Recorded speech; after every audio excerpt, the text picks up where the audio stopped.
He was in a spot, man, in front of God, guilty as charged, with Satan on his side, literally railing accusations, which were true, by the way, and founded, as Joshua was standing in on behalf of Israel, not just himself.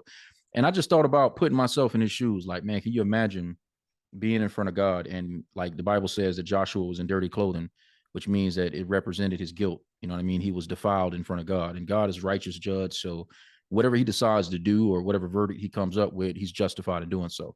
And not only are you defiled in front of God and guilty, but then you have the accuser over here, like literally begging God to destroy you pretty much and pointing out every flaw you have. Can you just imagine the vulnerability and the shame that he probably felt? But then on the flip side, when God began to speak and vindicate him, the amount of joy and grace that he received as the Lord restored him right in front of the enemy. So the reason why that resonated with me in the season that I was in, because I've been going through some things for the last 3 years that eventually I'm going to start opening up about through my music.